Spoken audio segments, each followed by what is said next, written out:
it's Sue from Createful Journals, and today I want to go over how you can resize your journal templates and planners that you purchased from myself or from other sellers. So most of the templates are going to come in certain sizes. This one here is one of my simple templates. It's in 8x5 by 11, and this same technique will apply to whether you've got a planner of 5 pages or a couple of 100 pages. You can resize it in one go.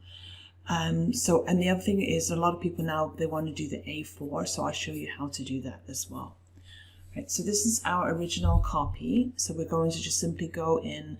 I would make a just make a copy of this. So let's just go File, Save As. I'm just going to save it on my desktop so we can find it after. So just give it a new name. If you're going, putting this on Etsy, I usually put Etsy in the name, or if you're going to do A5, just put the A5. So we'll just take out this size. We'll take out that size as well, because that's not going to be the size. All right, so then just save it, and now you'll see that the name has changed at the top. So the first thing that you want to do is you're going to come to Design. Then over here you've got Slide Size. Click on the arrow. Now, just I'm using Office 365. If you're using a different version, this may look a little bit different. This is the latest version of PowerPoint. So it's Design, the slide size, Custom slide size. Then this box will open up here. Make sure it says Custom at the top. You can just select it from the bottom. And now you're going to put in your new size. So let's do the A4. So we're going to go down to the, and I'm just going to round it up here to the 8.27, and it's on here. We're going to go to the, so it's just a little bit smaller than the letter size. All right, so put in your new dimensions and click on OK.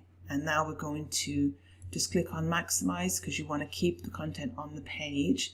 And now you can see we've got the guidelines here. These dotted lines that you'll see here, these are the guidelines. So you can see now this is printing right to the edge of the page. So what you would have to come in here do is just start to resize it. So the first thing you want to do is, if you want to change the margins, so let's just make them a little wider. So make sure that you're on the gray part. I'll show you here. So you go on the gray part, your point is going to change into the double-headed arrow, and then click on the Shift key, and then we can just pull it up. Right, so you can pull it up or down. Okay, and then just click on it and pull it to wherever you want it. So let's just make it ½ an inch there, and then you can do the same here. Now, if you're moving the margin, you don't have to use Shift. If you wanted to add an extra margin, then you want to make sure you're on the Shift key at the same time. So then let's just pull that over just a little bit, and then do the same here. So remember, you want to be on the gray part, and then just set your margins like that. So now what you have to do is you're just going to come in here, and you're going to have to just resize everything. But I just want to show you now that we've made those changes with the margins. So if you look on every page, you'll see that the lines have gone through all the pages. So you don't have to worry about doing the pages one at a time.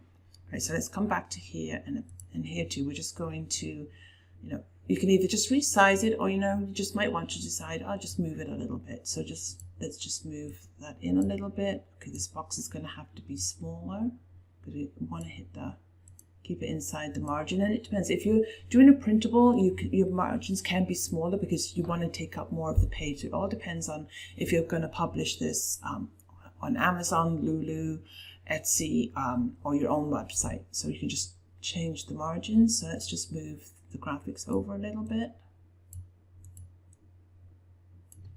So we've got that here, the same as the table. Let's just see if it will just move. Sometimes the whole table will just go in nicely. And then you can just move it all in to resize it. And again here, this one too, that we can either just move it in or just make it a little smaller. So let's just bring it in there, bring this one in here, and again you can move them if you wanted to. That still fits in there nicely. So you have to go through the entire planner and do the same thing. So this one here too, let's just make it smaller, make everything smaller here. So this box is still outside. Let's bring it in. here. Now the text has changed a little bit. So you want to click onto the text. Now if you can't find that layer, what you want to do is just be in the Format tab up here and you'll see Selection Pane. Click on Selection Pane. And now this is something like, if you've used Photoshop, it's like layers. So these are like the PowerPoint layers, and we just want to find this layer here. Okay. And what you can do is you can just click off things and you'll see what they all are. Okay, so that the hexagon is the table at the top, and then the rectangle is going to be the text box. So we can just make this, let's just bring it down to 18 to see if that fits. Click on that one too, bring it down. So it still needs to be a little smaller. Okay, so let's just resize it down a little bit. Oops. And just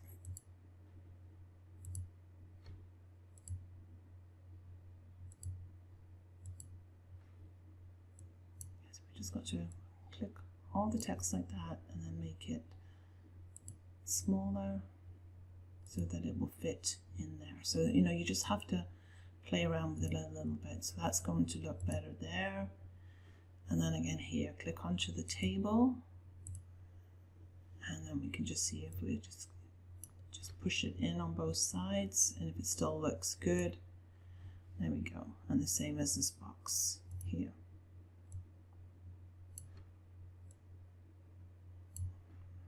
Okay. Oops, and just pull it down a little bit here too. So you would just keep going through the entire template. This one here, the chore, we need to just change that because we've lost the text. So let's go to 28. There we go.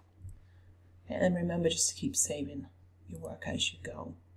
Now what I'm going to do is I'm going to close this down, and then I'm going to go open it up again so you can see that it all changed. So I'm just going to go find it on my desktop.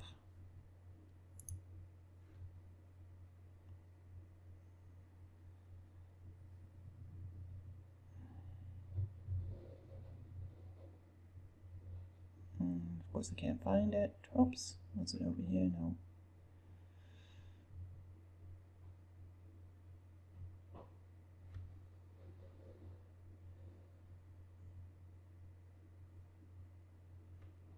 Well, I'm going to open it back up through here. Okay, so here we go here. So now we've opened it up again. Now we can double check that the size did in fact change. So go back to Design, your slide size here, click on Custom Slide, it's going to pop up. So now you know that it has maintained that size. Okay. Now when you want to save this as a PDF, so you've done all your changes and you're ready to upload it to Amazon, Etsy, wherever you're going to put it, you just want to change it as to a PDF. Now you can do that from within PowerPoint. So you go to File, and you just come here to Save As. Right, you've got the name up here, so you can change it if you want to. Now where it says PowerPoint Presentation, click on this drop down arrow here, and you've got all these different choices. So we've got PDF here. If you wanted to change this into slides, JPEGs or PNGs, you can do that as well. So we want to create the PDF, so just click on PDF, right, and then click on More Options, and then the option box opens up here. Now this is good if you just want to just like turn one page into a PDF, just because maybe you just want to see the layout first before you do all slides. So you could just, check mark the current slide, or if you just want to do a couple pages, you just do the selection and then you say, so now let's do, I think we changed, oops. So you want to go from slide 2 to slide 3. I think we just did those two. Okay, publish what, and then this I usually leave as the bitmap here, and then you just click OK here. Now if you want the file to open up once it's finished saving, just make sure the open file after publishing has a check mark in it, and then you're just going to save it and let it do its work. Again, this might take longer if you've got more pages, and then you can see that now you've got your PDF. Right. So now you can see it's printed. Okay, we need to go back and just play with the stars a little bit because they're going over to the other column. So this is why I would just do, either you can just do a dry run first or just do a couple pages to see how the resizing went, and then you know where to make the changes. And then this one here. Okay, so you just keep doing that all the way through until you're happy with it. Now the other thing too is when you have the PDF open, if you have your mouse, as you see at the bottom left hand corner, the size comes up here too. So now you know that it's saved at the right size as a PDF as well, right? So you can double check it there, right? So let's just go back again, and now again, if you want to change it to another size, so design, the slide size, custom size, and if you wanted to do, let's say you just want to do 8 by 10, so we can go just by an 8, change it to the dimensions that you want, and then you click OK. Right, and if you want, you might make sure that you save it as a new copy again, and then you just do the maximize again, and then you do the same thing. You come back here and you just play with it again. Now sometimes when you change it, you might want to play with, I'm just going to change it for a second here, just to 10.5. When you see these two boxes, sometimes you might want to try using the ensure fit instead, and then you can just see sometimes that actually squishes it on the page a little bit better. So play between those two and then keep the one that allows you to do the less changes.